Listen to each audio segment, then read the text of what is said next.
Good afternoon, everybody. Happy Friday. I have a 1:15 meeting today, so hopefully, Josh, you can help me get out of here on time. Let's do it. All right. We want to help you. Good. We're here to help you.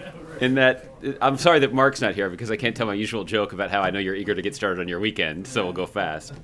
I do want to just do a short mention of some of the news coverage today about the president's focus on eliminating anti-competitive behavior. And we have seen the administration over the course of the presidency look for opportunities to actually promote competition in markets, because we understand that competition is good for our economy. It promotes innovation and leads to positive results for consumers. There are a variety of ways to assess that. In fact, this is actually one of the core principles of the Affordable Care Act, is promoting greater competition in the healthcare market. The president talked today about how the administration is supportive of an effort to try to promote greater competition when it comes to set-top boxes for television. This would also provide an incentive for greater innovation in a way that could save consumers money. So I know that many of you have taken a look at this announcement today and heard the president talk about this a little bit in his interview with Yahoo that he taped yesterday. But I wanted to make sure that you all understood that this is a core priority of the administration, something that we intend to continue to move in the direction of over the course of the last 9 months here that the president has remaining in office. So with that, let's go to the questions. Great. Thanks, Josh. I wanted to start with North Korea and the failed missile launch there. We understand from U.S. officials that this was a Musudan rocket, which could eventually be capable of hitting U.S. facilities that are located in Asia. Is that the case, and does the threat that would be posed to having U.S. facilities in range of these rockets change the calculus at all in terms of the U.S. response? Well, Josh, we are aware of reports that North Korea conducted a failed ballistic missile test recently. The United States will continue to monitor and assess the situation in close coordination with our regional allies and partners. As we've done before, the United States strongly condemns this provocative act by the North Korean government. It is in violation of UN Security Council resolutions that explicitly prohibit North Korea's use of ballistic missile technology. The United States is strongly committed to the defense of our allies, particularly our allies in Asia. That includes the Republic of Korea and Japan. And we're going to continue to stand with them as they face these threats, but also reiterate our commitment to the defense of our allies. As it relates to the threat to U.S. interests, we're obviously keenly aware of that as well. I have talked, unfortunately, I've had the occasion to discuss several times over the course of the last 3 or 4 months the steps that the United States has taken to bolster our missile defense capabilities in the region. And these are defense capabilities, missile defense capabilities, that have been shifted to this region of the world in response to this threat. And this includes the deployment of some naval assets to the region, as well as the deployment of some assets to Alaska to ensure that the U.S. homeland remains safe.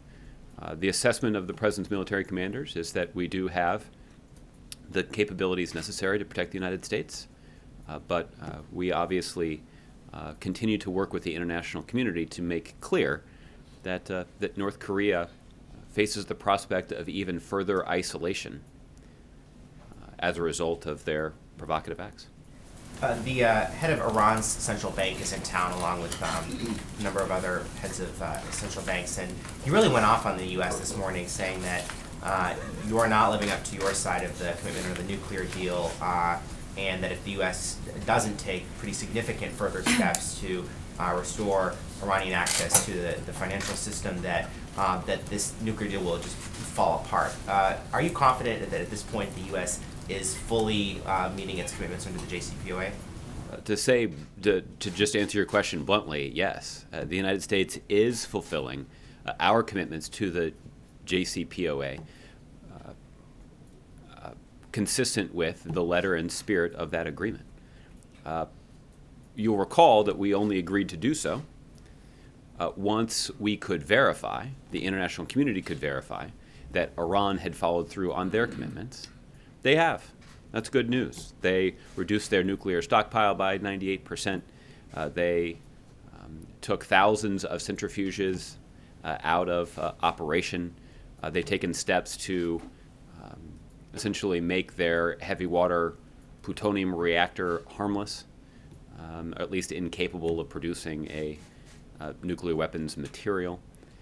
And the United States is, as a result, the United States, along with the rest of the international community, is committed to living up to our end of the bargain. Just to clarify one aspect of your question, that does not involve giving Iran access to the U.S. financial system. That's not part of the deal. It wasn't part of the deal, and it's not something that we are contemplating. But there is sanctions relief that's included in the agreement, and we intend to follow through on granting that. We are following through on granting that sanctions relief as a result of our verification that Iran has complied with the terms of the agreement that they signed on to. Going back to that final part of your answer, one of the specific things that the head of the central bank said in an interview while he was here was that Iran expects, based on their understanding of what is part of this deal, that the U.S. Will begin to allow the U-turn transactions that they've sought for access to the dollar. So, given what you've just said and what Secretary Liu and others have said, is the head of the Iranian central bank incorrect in his understanding of what was part of this hard-fought deal? Well, Josh, this is highly technical, so I want to try to speak as bluntly as I can. The agreement that's included in the JCPOA does not include giving Iran access to the U.S. financial system or to allow the execution of so-called U-turn transactions. And we have ruled out giving Iran access to either of those two options.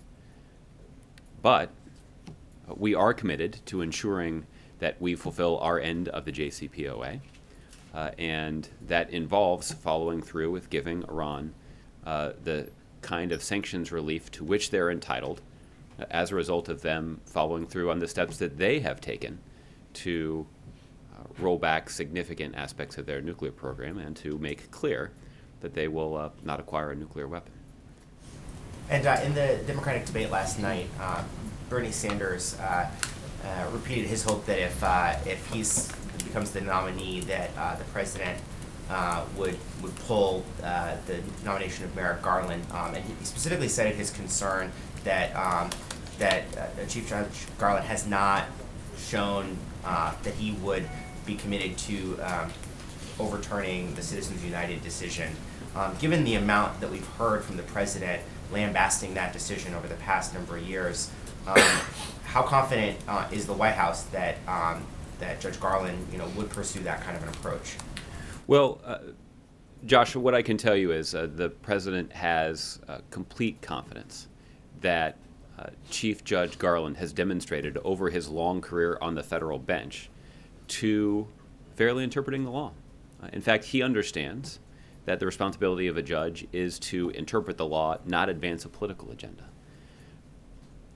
As we also discussed, the president did not have a specific discussion with potential nominees about how they would rule in particular cases.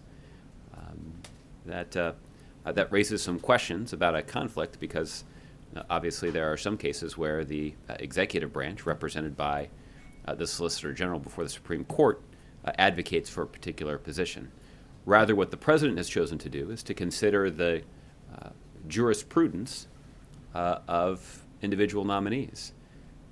Chief Judge Garland actually has a longer track record than any other Supreme Court nominee in history. He's got more experience serving on the federal bench than any other person that's ever been nominated to the Supreme Court. So there is an opportunity for us to consider his approach to the law, and the president believes that his approach to the law is consistent with what the framers of our Constitution intended. And look, the president's not the only person who feels this way. Republicans feel this way too. Senator Orrin Hatch, a conservative, a Republican, somebody who has served on the Senate Judiciary Committee for years, also described Chief Judge Garland as a consensus nominee. So I don't know what that means for how he might rule in a hypothetical case at some point in the future, but I do know that the president has complete confidence that Chief Judge Garland would do what Supreme Court justices are supposed to do, which is interpret the law, not seek to advance a political agenda. And that's why the president nominated him in the first place. That's why we've been pleased to see Republicans indicate, at least in their private conversations with Chief Judge Garland, that they are impressed with his credentials, with his character, and with his approach to his job. We simply believe that those conversations, many of which have now taken place in private, which is entirely appropriate and consistent with the process that is typically pursued by the Senate. We just believe that the next step should also occur, which is that members of the Senate Judiciary Committee should give the American people the opportunity to hear directly from Chief Judge Garland and get a better sense of how exactly he would approach the job of a Supreme Court justice when it comes to offering an opinion on issues like campaign finance reform that have significant consequences for our country and our democracy. Okay, Roberta. Turning to Egypt, there are huge protests in Cairo today with people calling for the downfall of the Sisi government, concerns about human rights and the economy and the transfer of 2 islands to Saudi Arabia. So I'm wondering, how concerned is the United States about this unrest? Is this something that the president hopes to discuss with when he meets with King Salman and other leaders next week? And Senator Graham has called for emergency aid to help Egypt sort of become more stable, bolster the country. Is that something that the White House is interested in exploring? Well, I haven't seen the specifics of Senator Graham's proposal. I can tell you that the United States has an important security relationship with Egypt, and for that the importance of that security relationship has not eclipsed the concerns that we have with some of the human rights policies that have been on display from the Egyptian government. And these are concerns that relate to the treatment of some political opponents of the government, in some cases even the treatment of journalists. We've not papered over those differences. But at the same time, the United States does have an important security relationship with Egypt, and we spent a little time earlier this week talking about the MFO mission that the United States strongly supports on the Sinai Peninsula. Our support for that ongoing mission and promoting the treaty between Israel and Egypt is something that is critical to our closest ally in the Middle East, Israel, but it's also important to preserve, at least eliminating one potential element of volatility in an already chaotic region of the world. So U.S. interests in Egypt are significant, and we'll obviously continue to watch the situation carefully. Okay. Just going back to North Korea for a second, I'm wondering what you make of the response from China to this latest failed test. The Chinese state media seemed a little pointed in its response. They called it the latest in a string of saber rattling. And I guess I'm wondering, so what you make of that and what the U.S. is expecting from China in terms of a response to the latest incident? Well, as we have seen a number of provocative acts from North Korea over the last few months, we've been pleased to see the international community continue to stand with the United States in insisting that North Korea put an end to these provocative actions and statements. So we're going to continue to work closely with the Chinese government to apply pressure to North Korea. We did succeed earlier this year in imposing sanctions against North Korea that will have an impact on certain industries in North Korea that we know are critical to financing some of these military activities that are inconsistent with UN Security Council resolutions. Passing those kinds of sanctions and forcefully implementing them would not have been possible without the constructive diplomatic relationship between China and the United States. So we certainly value that relationship, and it has significant consequences for U.S. national security. China and the United States are going to continue to work with the rest of the international community in a way that has important security benefits for our allies in South Korea and Japan. And we're going to continue to apply that pressure, and we're going to continue to work with China to make sure that the North Koreans understand that that going down the path of repeated provocations is not in the best interest of the region or the citizens of their country. Michelle? The problem with North Korea and its behavior has always been what sanctions or what action can you take that would actually change behaviors. So with these unprecedented sanctions being passed, obviously that hasn't changed the behavior yet. So what do you see as the best bet moving forward for that behavior to actually change? Is it something more that China is going to have to do? Well, I think at this point it's too early to assess the complete impact of the sanctions that were only put in place, I believe, a month or so ago. But I would acknowledge that the premise of your question is not insignificant, which is it's not clear exactly what will succeed in compelling the North Korean government to pursue a different approach. And the good news is that we know that there's no country that has more influence over the North Korean government than China. And China fully shares the concerns that we've expressed. So, we're going to continue to rely on that relationship, but we're also going to continue to lead the international community in this response. And we do so because of the significant consequences for U.S. national security, but we also do so because of our concerns about increasing destabilization in Asia. And that is what these kinds of provocative acts do. They only destabilize the situation, and that's not good for our allies in Japan and South Korea. And so that's why this continues to be a priority and one that we're going to continue to address.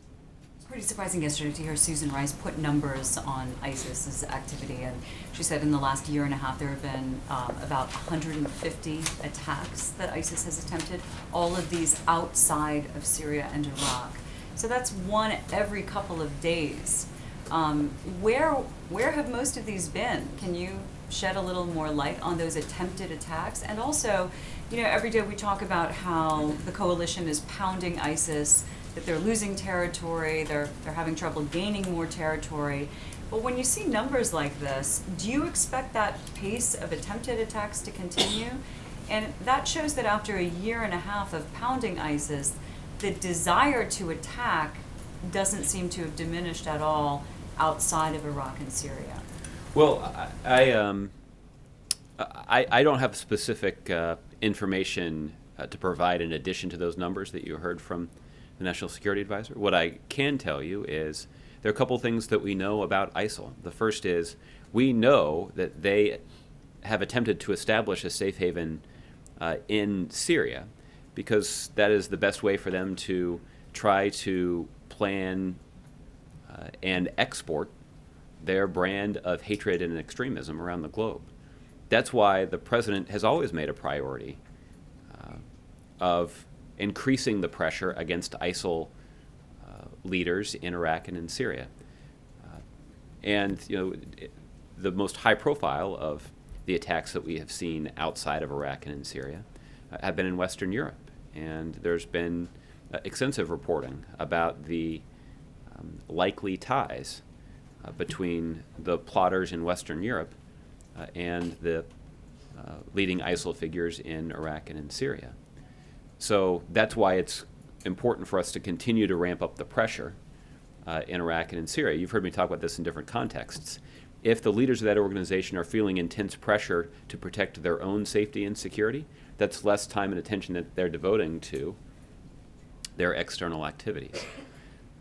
That being said, I think a potential consequence of increasing pressure on ISIL in Iraq and in Syria is that they will become more focused on activities outside of that region, even if their capacity to carry them out is diminished. That's why we remain vigilant, and that's why even as we're ramping up the pressure in Iraq and in Syria, and Ambassador Rice documented some of the progress that we've made there too.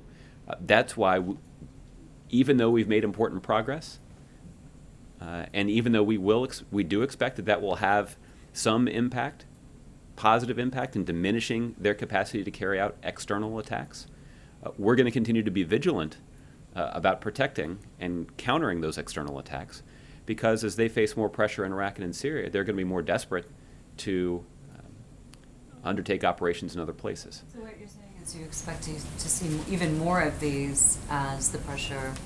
I think what I'm trying to say is that's why I think that while those numbers are an illustration of the threat that ISIL poses outside of Iraq and in Syria, they're not a good way to measure how dangerous ISIL is. Because even as they face more pressure and even as their capabilities are diminished, they're still going to seek to carry out external plots. In fact, because they're under so much pressure in Syria and Iraq. And so that's the complicated dynamic that exists, and it explains the strategy that we have pursued, which is to continue to ramp up the pressure in Iraq and in Syria, and to continue to seek to enhance our ability to work with our partners in the region and around the world to counter their activities outside of that region. Okay, just quickly, did the President watch the Democratic debate last night? I have not spoken to the President about the debate this morning, but I do not anticipate that he watched it. Did you watch the debate last night? I saw parts of it, but I certainly did not watch all of it. Does the White House feel that Hillary Clinton should turn over the transcripts of her speeches that she gave to Wall Street? And I can confidently tell you that the White House does not have an opinion on this. This is... I mean, you're always talking about transparency and how important it is. You know, and she being the leading candidate to be the next president right now on the Democratic side. Certainly do believe in transparency, and certainly do believe that when it comes to the government of the United States of America that is funded by taxpayers, that public servants do have a responsibility to be transparent about their official government activities. But obviously, none of that is an accurate description of the situation that was at the crux of a disagreement in the debate last night. So I'll let Secretary Clinton and Senator Sanders explain their respective positions. You don't feel either way whether she should release them or not. I don't feel that I don't feel the need to weigh in on it. Again, they can both have that argument and explain their positions, and the voters will decide who they believe is making the more effective arguments. Okay, Mary.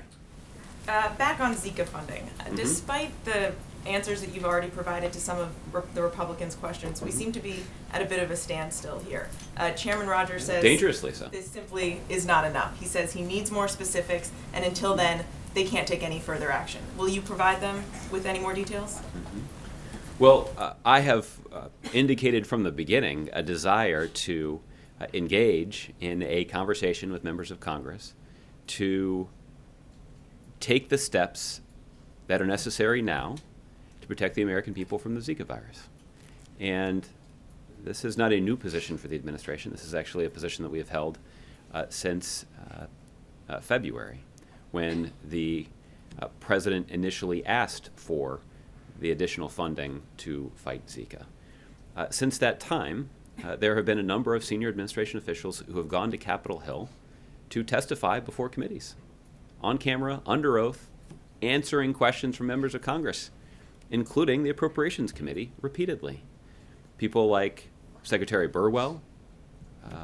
She's obviously the Secretary of the Department of Health and Human Services. She has testified before Congress on a number of occasions, including March 15th. She testified also on February 25th. And she testified before both the House and the Senate, once on March 24th and March 25th.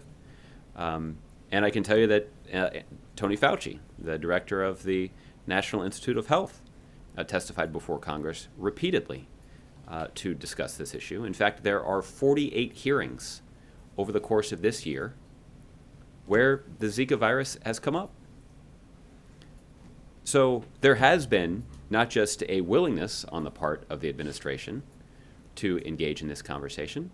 You've seen senior administration officials actually go up to Congress and make themselves available to answer questions on camera, under oath, about this issue. This is essentially the Republican explanation for not acting on Zika is that they didn't do their homework. They've had ample opportunity to collect information, to ask questions of senior administration officials, to read letters, to read the legislative proposal that was put forward by the administration. But Republicans haven't done it. I don't understand really why. I don't know if it's that they are concerned about the reaction from the extreme right-wing base of their party about additional government funding. I don't know if it's the need that Republicans, for some reason, feel to reflexively oppose everything that President Obama suggests. What I do know is that the Republican approach thus far to not take any action, to provide the funding that our public health experts say is necessary, is bad for the country, and it's dangerous. So when Republicans, for instance, say that the details they're still looking for, one of them is the exact dollar amount that they need right now in this fiscal year, you say that they've already had an opportunity to get those kinds of answers? Yeah. Well, the Secretary Burwell has testified on a number of occasions about the president's budget. She testified before the House Appropriations Committee on February 25th about the budget. There certainly was an opportunity for Republicans to ask her there. Why didn't they? Were they not prepared to do so? Did they not think of it at the time? I guess that'd be worth asking them. She testified before the Committee on Education and Workforce. Somebody presumably could have asked her there. That was a more recent hearing that occurred on March 15th. I think what is more likely happening is that we are seeing Republicans change their explanation for their inaction. They are grasping in the dark for an excuse. Several weeks ago, you heard Speaker Ryan say, quote, "There's plenty of money in the pipeline right now that can go to Zika." That was the explanation from Speaker Ryan a few weeks ago. Earlier this week, Speaker Ryan said that funding for Zika should go through the normal process. Considering that today is the deadline for the House to pass a budget and they're not going to meet that deadline, I'm not sure that pursuing the normal process for an emergency like this, given Congress's inept ability to handle the budget, is a particularly good idea. So that's why I think it's a little curious, after weeks of saying there's plenty of money in the pipeline or there's plenty of time for us to act, that Republicans are now somehow saying that they don't have enough information. I don't think that really passes the smell test. And given the fact that it's obviously getting warmer by the day, are you confident that this fight is going to get the funding that it needs? Well, it will, our success to do, well, let me say it this way. Our public health professionals stood at this podium on Monday, seems like a while ago. They stood at this podium on Monday, and they said that they don't have what they need right now, that they're not doing everything that we should be doing right now to protect the American people from the Zika virus. There's a lot that can be done. It required reprogramming funds from other core priorities. It required trying to extract loose change from the proverbial couch. But there's important work that's being done at the National Institutes of Health and the Centers for Disease Control to try to fight this disease and to try to fight the virus and to try to protect the American people. But we're not doing everything that we should be doing. We're certainly not doing everything that we could be doing if Congress would fulfill its basic responsibility to ensure that these public health professionals have the resources that they need to protect the American people. This is separate from the kind of basic funding that we need to ensure that state and local governments can respond to the situation too. After all, they're the ones that are going to be on the front lines. We know that additional funding would help local governments fight the mosquito population. One of the things that we have heard that they're interested in doing, and this is something that the CDC discussed with state and local officials in Atlanta a couple of weeks ago, is that when there is someone who has tested positive for the Zika virus, one of the things that it would make sense to do is to go around that person's house in that neighborhood and try to kill all the mosquitoes that are living there to prevent that person from being bitten by a mosquito and transmitting the virus to someone else. But that's going to require a local government response that's very nimble and that has enough capacity to be able to dedicate a couple of people to go a couple of hours and spray around one house. That requires resources. That, of course, is not the kind of mosquito eradication plan that's in place right now. So if we're going to be able to make those kinds of smart, strategic, and tactical decisions to fight this virus, we're going to need additional funding. And that funding is not going to be available until until Republicans in Congress begin to recognize that this is a basic responsibility that they have, and that the safety and security and well-being of the American people depends upon them doing their jobs. Okay, Justin. Would the White House be willing to accept a version of the Puerto Rico legislation that reduced Puerto Rico's minimum wage? Well, I guess, Justin, I'd be hard-pressed to hear a Republican explain how exactly that's going to improve the financial standing of the Puerto Rican government. That sounds much more, to me, like Republicans engaging in a tactic that we've seen from them before, which is hoping that they can score an unrelated ideological victory by holding something else hostage. In this case, it's the liquidity of the Puerto Rican government. So there's no reason that we should let a long-standing political argument about the minimum wage have an impact on the ability of the Puerto Rican government to pay its bills. Just to be clear, because there does seem to be some misinformation that's being spread about this, this is not a bailout. I've said many times the administration does not support a bailout of Puerto Rico. We don't. We haven't ever, and we don't now. The irony is that refusing to give the Puerto Rican government authority to address their financial challenges right now only makes a future bailout of Puerto Rico more likely. So if we actually are focused on trying to prevent a bailout from being necessary, then Congress needs to continue to act in bipartisan fashion to find a solution that will just give Puerto Rico the kind of debt restructuring authority that cities across the country have. And that by using that authority in a way that does have some oversight to make sure that they're pursuing reforms, that's the best way to ensure to restore the financial situation on the island of Puerto Rico and make sure that U.S. taxpayers are not placed on the hook of ever bailing them out. So is that a no? I think it is yes, it's a no, because it has nothing to do with the... Okay, you didn't read it on time.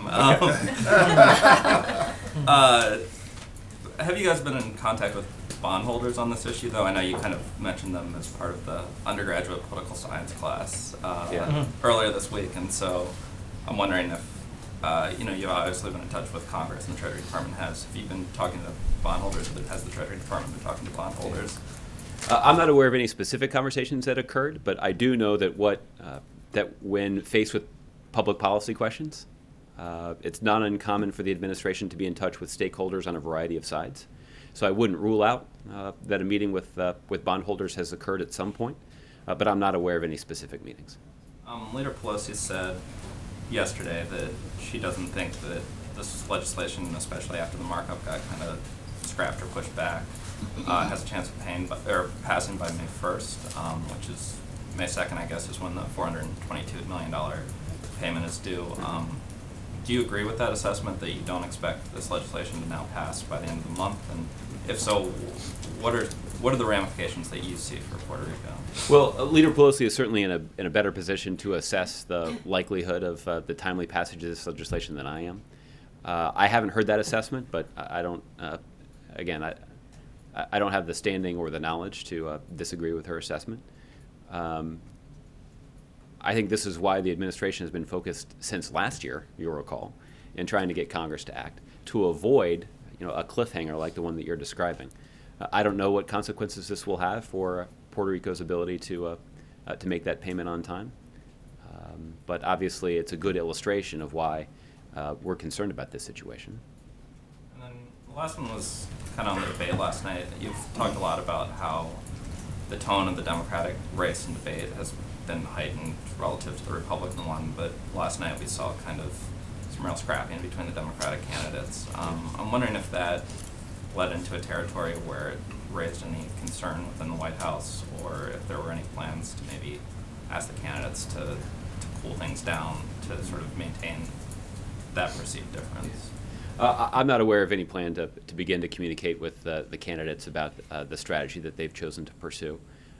I still feel confident, while I didn't watch every minute of the debate, I do still feel confident in saying that the tone and tenor and focus on policy in the Democratic debate has positioned the Democratic Party to do well in the general election, particularly because we've seen a Democratic race that's been focused on a whole lot of things other than substantive policy issues.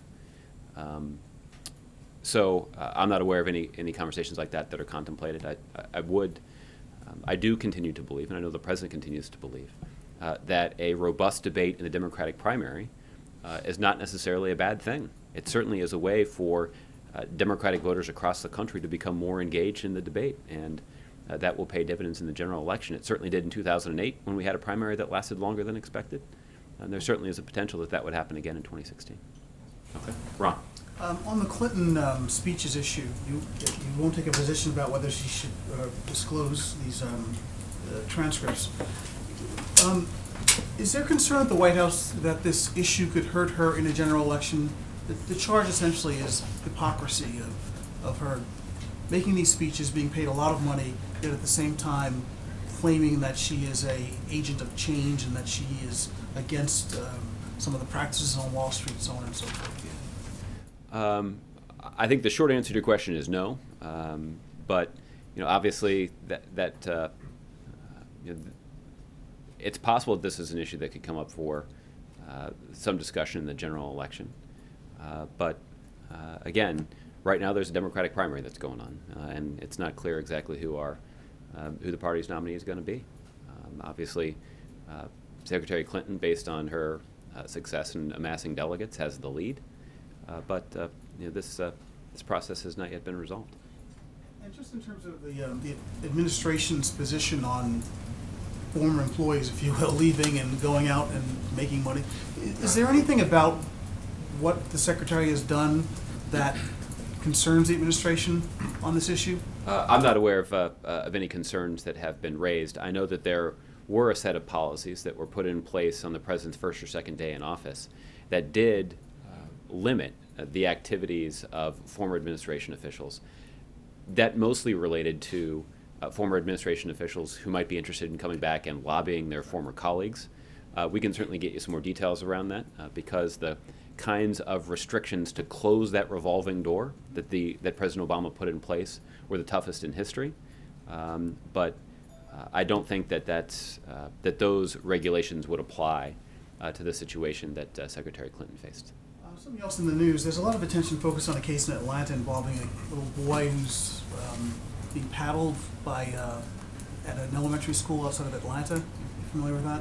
I've seen a little bit of the coverage, but I've not looked at the details. Aside from the details of that situation, what is the President's view generally about corporal punishment? Schools? I have to admit I have not heard the President express an opinion on this. We can take a look and see if the President's weighed in on it in the past. But I think it is certainly understandable that an issue like this would get a lot of attention, but I'm not sure that the President's weighed in on it. And just lastly, one other thing about last night as well. Hillary Clinton said, and I believe Senator Sanders said as well, that they support the idea of safe havens in Turkey and in the Syrian war theater. And I know the President has said he doesn't think that that's the way to go. But he's going there. He's going to be talking to Angela Merkel, the Chancellor in Germany, who also, I believe, supports this notion. And I'm wondering if this might be a time to rethink that, because as you've said, you've taken back so much territory from ISIS. There's a cessation of hostilities in place that's somewhat fragile, that one of the big objectives now is to get more humanitarian aid into that environment. So why not look at something like that people like former Secretary Clinton and Chancellor Merkel, who I believe the president both has a lot of respect for, support? Why not take a look at something like that now? Well, let me say this. Let me answer that question in a couple different ways. The first is that the United States has worked hard with the United Nations and the rest of the international community to try to impose a cessation of hostilities. This is a cessation of hostilities that went into effect 2 months ago now. It has proved to be more durable than I think most administration officials expected, that's for sure. And having that cessation of hostilities in place has reduced the violence and has allowed humanitarian organizations to do more of their important work in some communities that have been desperate for it for a while now. So we have made important progress in that regard. The president's longstanding opposition to this concept of a so-called safe zone in Syria is predicated on the idea that while it sounds good, it's much more complicated in practice to implement it. It raises all sorts of questions about who exactly would ensure the safety of the safe zone. That presumably would require the deployment of thousands of military personnel in order to not just guard the perimeter, but also to screen the individuals and equipment and vehicles that are entering the safe zone. It would also require the deployment of security personnel inside the safe zone to ensure the security of all of those who are there. That, in essence, would require the kind of commitment of ground forces that the president does not believe is consistent with our national security interests. Some people have referred to this as a no-fly zone, the reason that that's misleading is we know that ISIL isn't carrying out attacks from the air. So it's not the no-fly zone that we're concerned about. It's unclear exactly how much safety and security that would bring anybody, because the situation on the ground is where the security is so unstable. And trying to secure and patrol, and in some cases be in the position of repelling attacks over such a large territorial area would not be consistent with our national security interests. I guess the concern is that now would be a time, some would argue, for a very bold humanitarian gesture, and clearly the U.S. military can sort that out, the logistics of doing it. And there may be coalition partners who are willing to, I don't know the true numbers, but I think it's the concept that given what's happened in Syria and the horrific humanitarian disaster that it is, why not now, when there seems to be a window or seems to be some progress? And I thought in terms of humanitarian aid, I thought your view was that not enough is getting in. There's some progress, but I thought the view of the administration was that there still needs to be much more done on that front. Well, there certainly is more that can and should be done on that front, but more humanitarian assistance has been provided over the last couple of months than was provided previously because of the successful implementation of the cessation of hostilities. The implementation of that cessation has not been perfect by any stretch. We have seen violations, but it has proved to be more durable than was previously expected, and that has given humanitarian aid organizations greater freedom to provide much-needed relief to populations that have been caught in the crossfire for quite some time. So that is the strategy that we have been pursuing. That also is a strategy that will move us more closely in the direction of our goal, which is ultimately resolving the political chaos inside of Syria.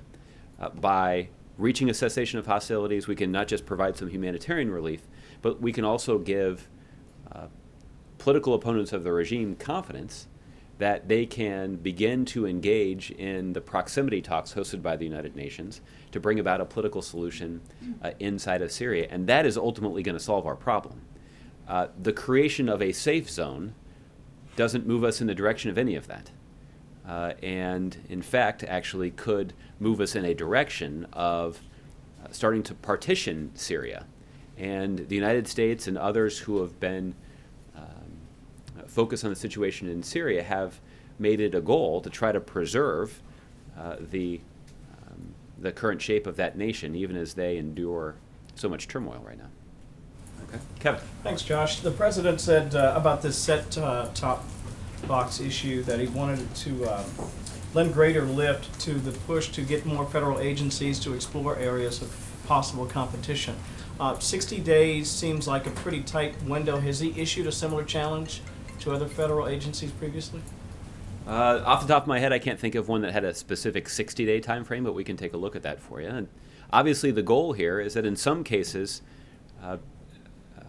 it might be pretty obvious to agencies that this kind of anti-competitive behavior is going on. And I think the president wanted to make clear that it's a priority to find a way to address it.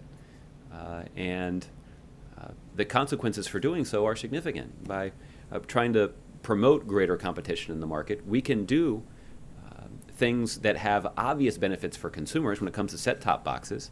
People are spending hundreds of dollars a year to essentially rent a box that costs less than that to make in the first place. And the only reason that they have to rent that box from their cable provider is because that's what the cable provider requires in order to get the signal. So if we can standardize the signal, allow other companies to provide the box, it then means that cable companies are essentially just providing the service. That could cut costs. That could also enhance innovation. Those set-top boxes are occasionally clunky and have to be replaced in their own right anyway.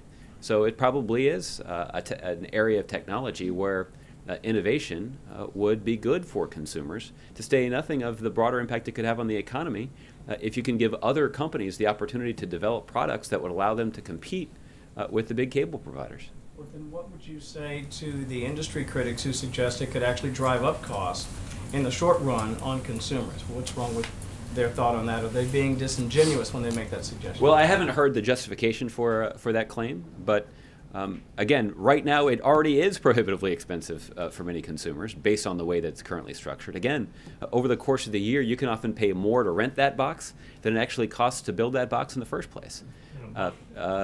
So yeah, it's a pretty inefficient process, and it's one that allows cable companies to stifle innovation and collect significant sums of money.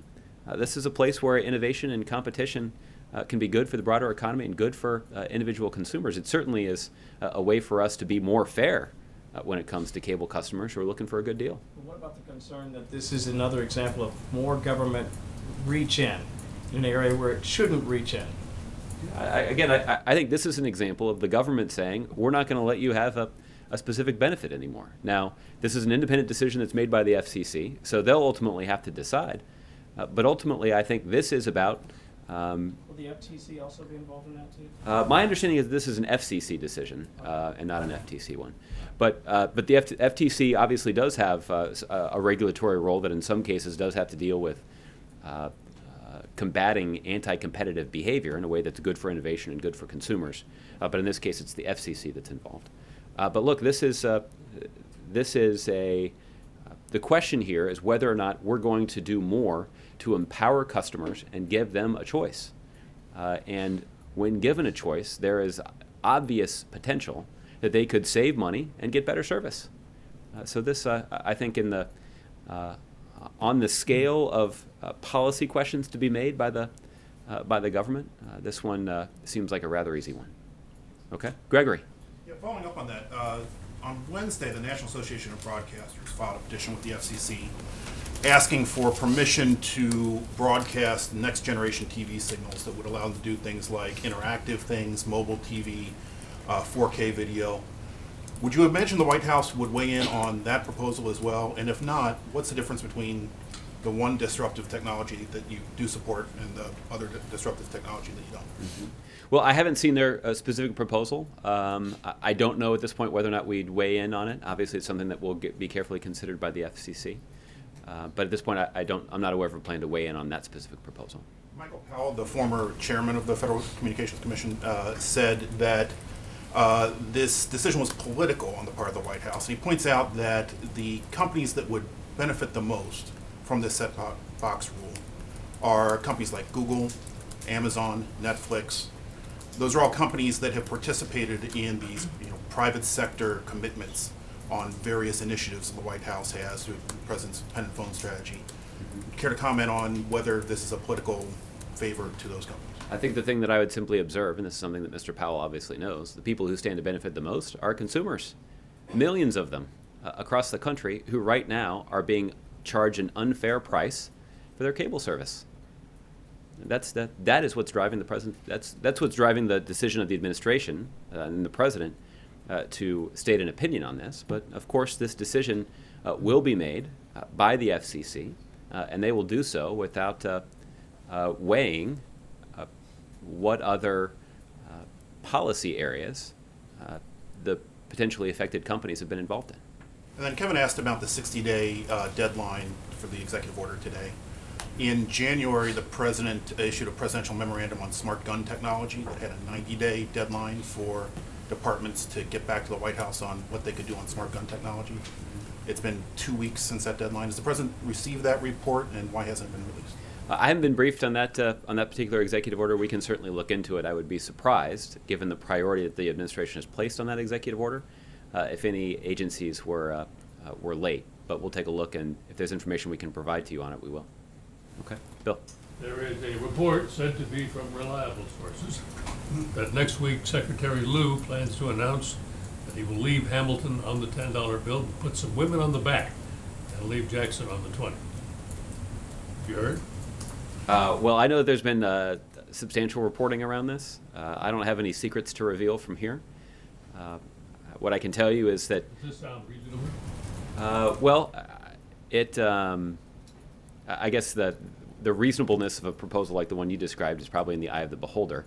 I think what I would say is that Secretary Lew has demonstrated a seriousness of purpose in taking a look at what the next generation of U.S. currency would look like. Obviously, there are updates that are made to our currency based on security requirements. And the question that he has considered is when those security updates are required, should we make some changes to our currency to make sure that it better reflects the country and certainly the role that women have played in contributing to the development of our country. And he has indicated that that look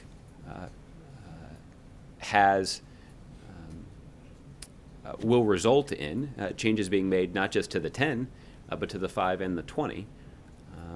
But beyond that, we'll have to wait for an announcement from the Treasury Department. So what do you think? Women on the currency would make it more secure? No, what I'm saying is that I guess that's possible, but that's not the decision. The decision is that every 10 years or so, there are updates that are made to the features of our currency to counter counterfeiters, and so that often involves the redesign of the currency. And Secretary Lew has suggested that in the context of that redesign, that ensuring that our currency better reflects the country could be a worthwhile thing. But for the details of what that could look like, we'll have to wait for an announcement from the Treasury Department. Okay? All right. Fred. Thanks, Josh. First of all, on the executive action or executive orders going forward, we're looking at competition. First of all, why now in terms of looking at this? And I mean, whatever report comes back, do you think that the president's successor will take all those recommendations and implement those? Or? Well, I think I would say two things about that. I think the first is the president's hopeful that in the next 60 days, agencies may surface ideas that we could act on relatively quickly, including before the end of the administration. I don't want to prejudge exactly what agencies will turn up when they conduct this review, but if it's possible to make changes in short order that would better promote competition, we certainly would be supportive of moving forward with those. If there are proposals that are put forward that would take longer to implement, we certainly will. In some cases, it's possible for us to initiate the process now and let the president's successor decide on how to implement it. In other cases, we may just use them to pass on recommendations of obvious steps that the next administration could take to promote better competition in a way that will provide more of an incentive for innovation and obvious benefits to our broader economy and to consumers. Would you anticipate the findings are going to lean towards more regulation or less regulation, or is it going to be sort of a combination? Well, I think the question here is less about more regulation versus less regulation and more about what can we do to provide the market with an incentive to pursue more competition and more innovation and more savings for consumers and more economic growth and economic expansion. That's the direction that we're headed in. And I think typically that does mean, in some cases, responsible decisions about reducing regulations. It's not always the case, but it often is. But again, I don't want to prejudge what the conclusions of the agency review might be. And one topic, the story that came up on Fox News just while I was here actually, or that I saw, there were Marine officials who have said that the Aviation Corps is being stretched to a breaking point because of budget cuts, sequestration, and so forth over the last 5 years.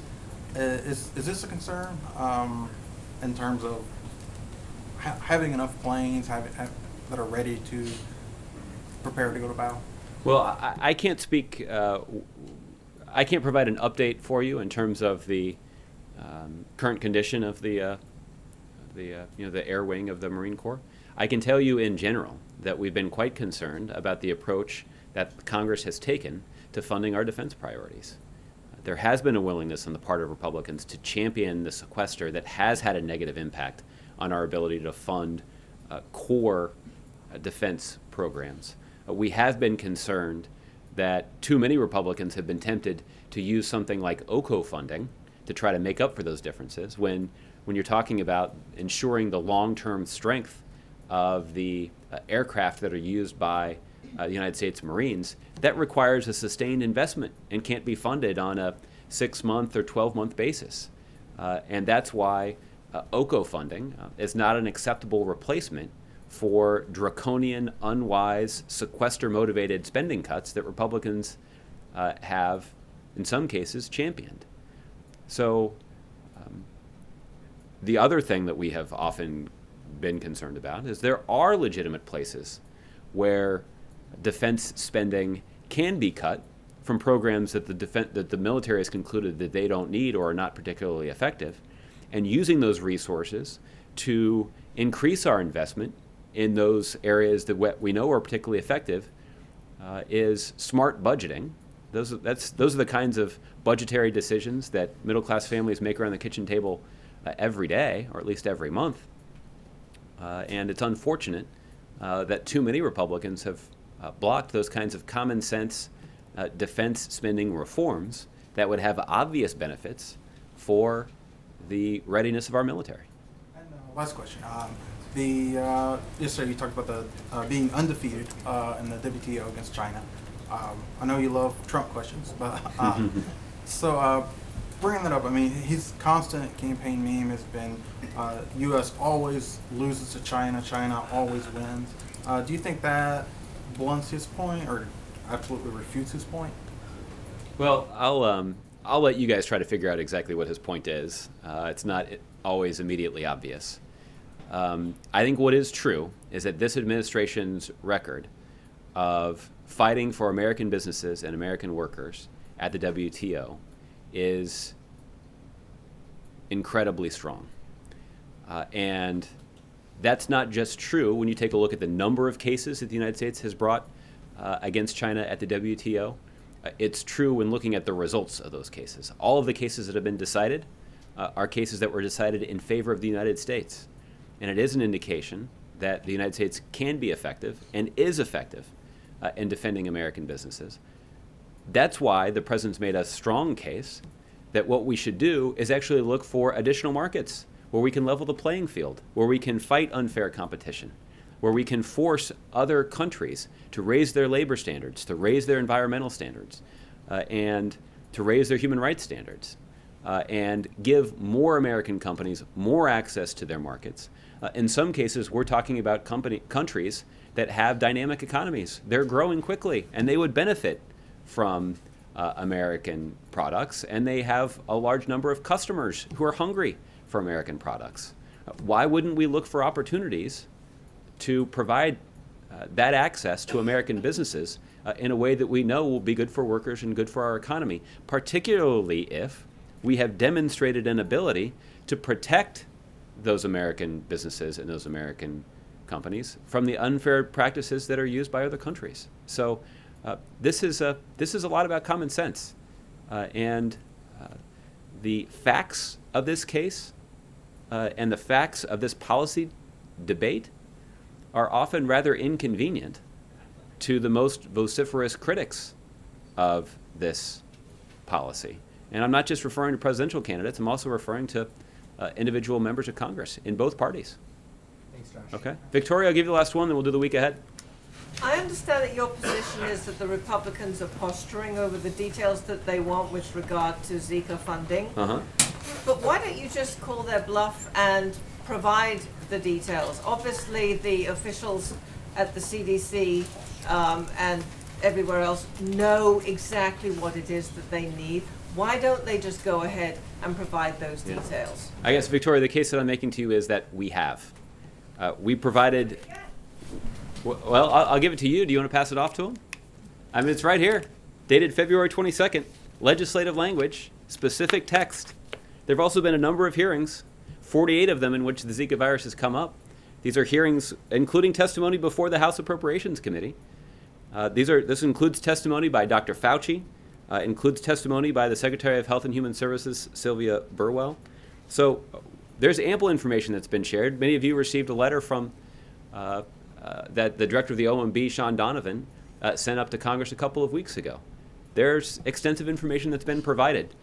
That's just an... Willing to send it again? I'm sorry? Are you unwilling to provide it again? No, if necessary, we're happy to resend as many letters as Republicans claim got lost in the mail. Because I've already killed mosquitoes in my Maryland apartment. Yeah. They're here. Yeah, they are, and it is a risk that we are aware of, and one that we have a unique opportunity to try to get in front of. There are a lot of preparations that we can make before the biggest threat arrives. We know that there's a specific species of mosquito that carries this virus. That's the one that we're most acutely concerned about. We know that there that an expansion of diagnostic testing would serve the American people well.